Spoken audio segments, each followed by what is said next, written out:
Bienvenidos a la certificación en mapas mentales.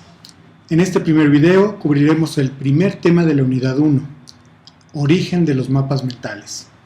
Este curso te será de gran utilidad tanto en tu vida profesional como laboral, ya que es la base para obtener tu certificación internacional en mapas mentales como herramienta del pensamiento sistémico, la cual te permitirá potenciar tu capital intelectual, desarrollando al máximo tus habilidades, tu creatividad y tu capacidad de aprendizaje. Demos comienzo a esta fascinante etapa de tu desarrollo personal. Empecemos por el principio. La humanidad, ¿cuánto tiempo tiene de existir? El universo, se dice en los últimos estudios, tiene aproximadamente 14.000 millones de años después del gran Big Bang. La Tierra, aproximadamente 5.000 millones de años. La vida en la Tierra, 4.500 millones de años. Y el hombre en la Tierra, ¿cuánto creen ustedes que tiene? Los últimos descubrimientos del sur de África nos apuntan a fósiles de alrededor de 6 millones de años. Pero ¿ese es el hombre que somos actualmente? ¿Es el modelo de ser humano que tenemos? Y, de acuerdo a los últimos estudios, el verdadero ser humano o el ser humano inteligente no data de hace 6 millones de años. Hace 6 millones de años estábamos hablando del Homo sapiens. Sin embargo, solo hace 100.000 años aproximadamente hablamos del Homo sapiens sapiens, o el hombre que razona, el hombre que tiene una estructura en su cerebro muy parecida a la que tenemos actualmente, el hombre que puede generar lenguajes, que puede hacer juicios morales, tomar decisiones y desarrollar no solamente a sí mismo, sino a las sociedades. A continuación veremos cómo estas sociedades se han desarrollado a partir de diferentes paradigmas. ¿Cuáles han sido estos grandes cambios de paradigma? ¿Cuáles han sido estas intervenciones del Homo sapiens sapiens en la sociedad, del hombre inteligente, para provocar las eras, las diferentes formas de ver la realidad? Para esto veamos una gráfica que nos permite en la línea del tiempo entender dónde estamos. Si nos remontamos a las primeras civilizaciones, hace aproximadamente 10.000 años, culturas milenarias como la China, veríamos que los hombres interactuaban en su comercio principalmente con una forma que le llamamos la época de la agricultura o la época agraria, donde los hombres pensaban de esa forma. Era un comercio muy simple, un intercambio simple de bienes y servicios, pero que da después paso a otro cambio fundamental alrededor de 1750. ¿Cuál fue ese gran cambio? La época industrial, donde se empezó a automatizar la producción. Gente como Taylor, Fayol o Henry Ford introdujeron cambios sustanciales en la forma de hacer las cosas. Entre otras cosas, se introdujo la línea de ensamble para hacer automóviles. Por ejemplo, antes de la época industrial, ¿cuánto creen que se tardaba en hacerse un auto? Aproximadamente de 3 a 6 meses. Era muy costoso, poco productivo y también la calidad variaba mucho. Con Henry Ford y esa gran idea de la línea de ensamble y la automatización, cambió esto radicalmente. Los autos se hacían, varios autos en un día. Henry Ford decía también, usted puede tener cualquier Ford de cualquier color mientras este sea negro, indicando que en esa época la demanda superaba a la oferta, no como actualmente. Entonces la pregunta sería, ¿en qué época vivimos actualmente? ¿Cuál es la época en 2013 en que estamos viviendo? Tómense una pausa, pausen el video, dialoguen con sus amigos, con sus compañeros de trabajo o con sus compañeros de estudios y concluyan en qué época estamos.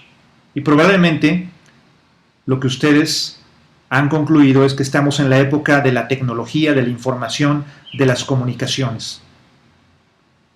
Esta época de la información sin duda ha sido un gran cambio en términos de avances en la sociedad. Por ejemplo, hacia 1950 se introduce la primera computadora, la ENIAC, que ocupaba un cuarto de más de 100 metros cuadrados, y estaba regida por transistores en lugar de la actual arquitectura de las computadoras. Solo para darles una idea, esta computadora tenía menos poder que un iPod con 10 o 16 gigabytes de memoria.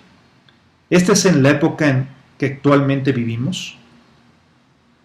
Probablemente algunos de ustedes dijeron otra época diferente.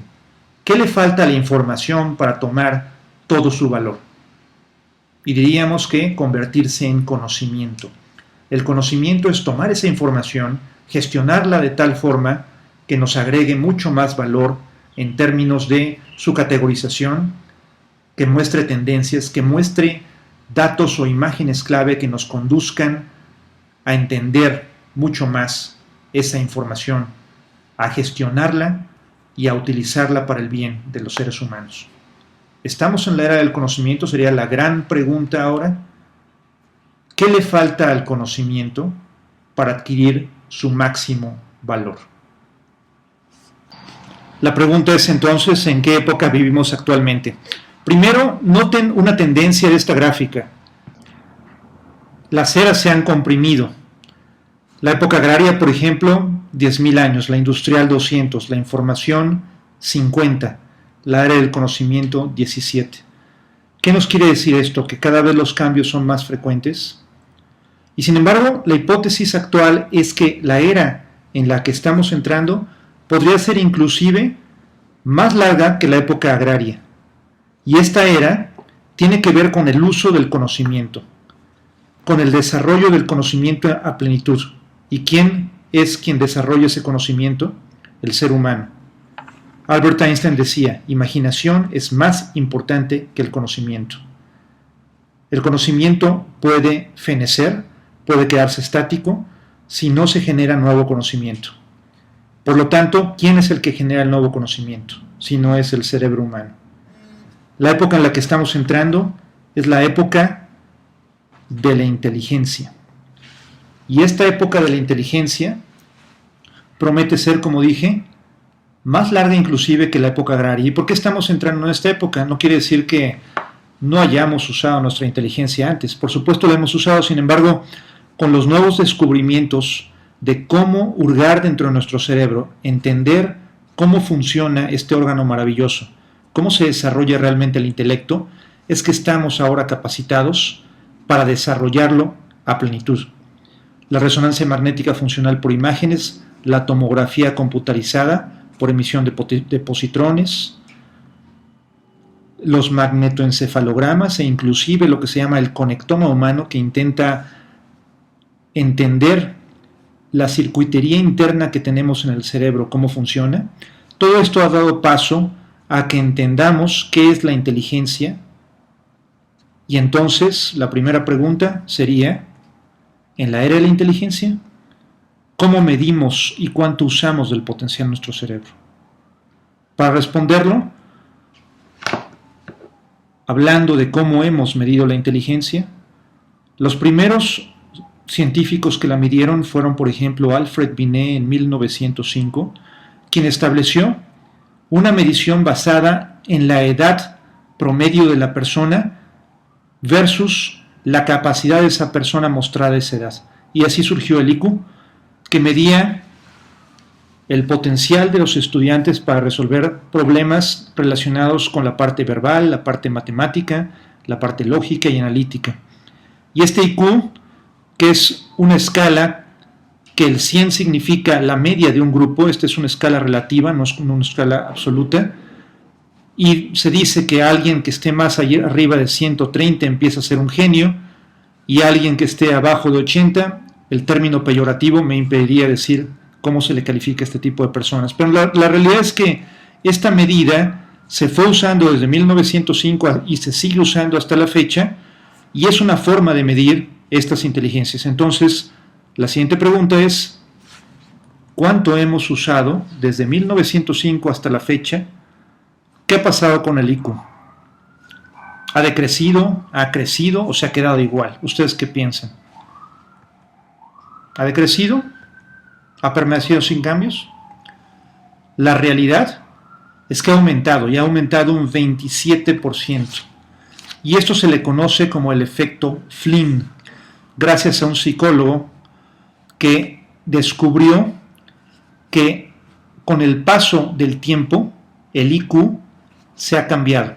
Es decir, si estamos hablando del 2013, está desviado un 27% respecto a 1905. Quiere decir que nos hemos hecho más inteligentes o que la gente de 1905 era más tonta. Ninguna de las dos. Realmente lo que ha sucedido es que con factores multiculturales, tecnológicos, de información, de conocimiento, el ser humano ha empleado mejor este órgano maravilloso que se llama cerebro. Por lo menos en lo que se llama la inteligencia verbal, la inteligencia lógica y también la inteligencia numérica o matemática. Pero vamos a contrastar ese IQ con otro estudio, el estudio de la Universidad de Utah, que fue un estudio longitudinal, es decir, de largo plazo, que ha medido cómo varía la creatividad respecto a la edad de las personas. Entonces, en este estudio se midió una inteligencia creativa que se denomina inteligencia original o fluidez creativa, o también, coloquialmente, pensar fuera de la caja, es decir, este tipo de ideas originales que después pueden llevar a grandes inventos, grandes descubrimientos, grandes cambios. Esta inteligencia creativa que no está limitada por ningún paradigma y que generalmente se aplica en empresas, en las sociedades, en las personas, que a veces se categorizan como están locos, realmente se le ocurrió a alguien una idea que puede funcionar en el futuro, pero estas verdaderas ideas creativas, estas grandes ideas originales son las que han movido a la humanidad. Entonces, si medimos esa inteligencia creativa a través del tiempo y ponemos creatividad contra edad, veremos que el estudio determinó que los niños de kinder, que su cerebro apenas se está formando, emplean el 95% o más de esa creatividad, es decir, con poca información, pero con alta creatividad. Todo les asombra y hacen experimentos con todo. Cuando hablamos ya de los niños de primaria, ¿qué creen ustedes que sucede? Se estabiliza esa creatividad en un 95%, sube la creatividad al tener más conocimiento, más información, ¿o qué pasa? Y ese estudio encontró que baja en un menos del 75%. Y si nos vamos a los estudiantes de preparatoria, de aproximadamente 15 o más años de edad en promedio, ¿qué pasa? ¿Se recupera la creatividad? ¿Baja o queda igual? Y el estudio demostró que baja aún más, menos del 50%. Inclusive ya ahora ustedes podrían ver con esta tendencia cuál sería el siguiente resultado. Les haría una pregunta: ¿quiénes de ustedes han estudiado una carrera? Bueno, todos ustedes están estudiando o han estudiado una carrera. Felicidades, menos del 25%. Y en la época adulta, que son aquellas personas que ya son autosuficientes para tener una familia, para desarrollar una vida por sí mismos, menos del 10%. Por un lado, el IQ ha aumentado. La inteligencia matemática, la inteligencia verbal, la inteligencia lógica. 27% de 1905 a la fecha actual. Y por otro lado, nos encontramos que en términos de inteligencia original ha decrecido. Valdría la pena que en este momento pararan el video y dialogaran con sus compañeros de universidad o con sus compañeros de trabajo o amigos. ¿Por qué ha sucedido esto? ¿Cuál es la diferencia entre, por un lado, crecer el IQ y por otro lado, bajar la inteligencia creativa? Después de esta reflexión, lo que se puede concluir es que este tipo de estudios tiene un comportamiento normal. Es decir, es un comportamiento estadísticamente probado con rigor científico.